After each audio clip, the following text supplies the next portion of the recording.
हरे कृष्णा। देवशयनी एकादशी की आप सभी को हार्दिक शुभकामनाएं। वर्ष की महत्वपूर्ण एकादशियों में से 6 जुलाई 2025 को आ रही है देवशयनी एकादशी। यह सभी एकादशियों में से एक है और बहुत ही महत्वपूर्ण है। कई भक्त इसी एकादशी से चतुर्मास का पालन भी करते हैं। यह एकादशी आषाढ़ मास के शुक्ल पक्ष में आती है। तो इस दिन से भगवान श्री हरि योग निद्रा में शयन करते हैं और वो 4 मास के लिए। तो आइए देवशयनी एकादशी के बारे में विस्तार से जानते हैं। इस एकादशी का महत्व क्या है, किस दिन आ रही है और इसका शुभ मुहूर्त क्या है और पारण समय क्या है। तभी तो आप पूर्ण श्रद्धा और निष्ठा से इस व्रत का पालन कर पाएंगे।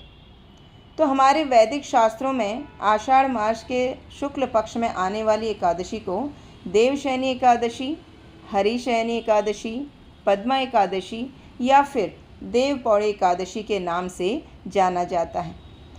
इसी दिन से चतुर्मास का भी प्रारंभ होता है। पद्म पुराण में बताया गया है कि आषाढ़े शुक्ल पक्षे तु एकादश्याभ्याम विशेषतः विष्णुना शयनं प्रोक्तं देवशय्या तु सा स्मृता। आषाढ़ शुक्ल पक्ष की एकादशी से भगवान श्री विष्णु योग निद्रा में चले जाते हैं और इसलिए इसे देवताओं का रात्रि काल भी कहा जाता है।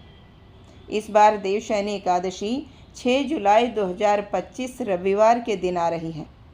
एकादशी तिथि का आरंभ 5 जुलाई 2025 शाम 6:58 से होगा और एकादशी तिथि पूर्ण होगी 6 जुलाई 2025 रात्रि 9:14 पर।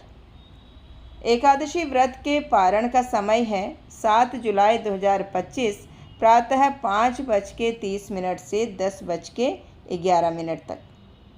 इस प्रकार इस देवशयनी एकादशी के बारे में कहा जाता है कि जो भी व्यक्ति पूर्ण श्रद्धा और निष्ठा के साथ इसका पालन करता है और भगवान की कथाओं को सुनता है, उसके पूर्व जन्मों के सहस्त्र पापों का नाश हो जाता है।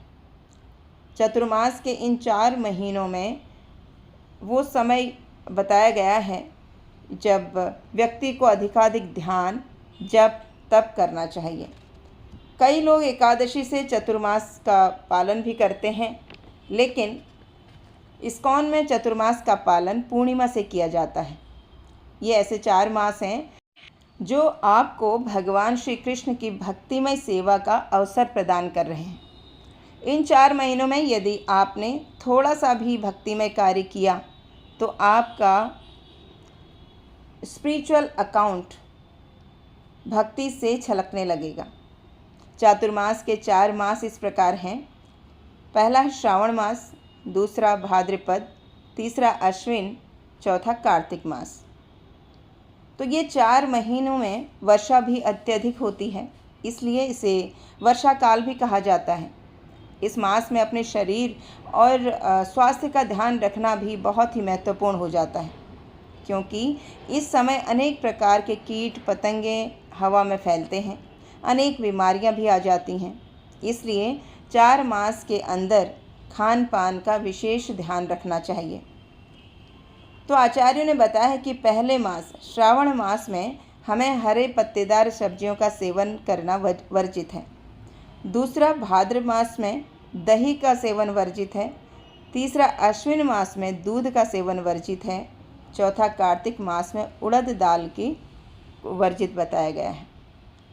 तो इस प्रकार से अब आप समझ गए होंगे कि हमारी वैदिक संस्कृति सिर्फ धार्मिक ही नहीं, वैज्ञानिक भी है।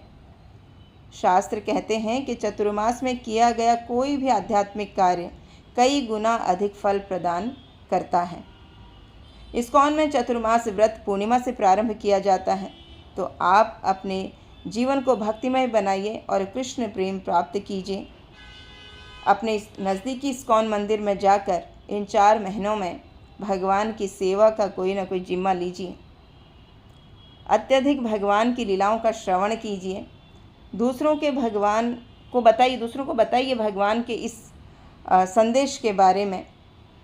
और उनको भी उस भक्ति मार्ग पर लाने का प्रयास कीजिए। अपने साथ साथ उनको भी कृष्ण कृपा प्राप्त करने में सहयोग कीजिए। हरे कृष्णा। तो एक बार फिर से देवशयनी एकादशी की आप सभी को हार्दिक शुभकामनाएं। हरे कृष्णा।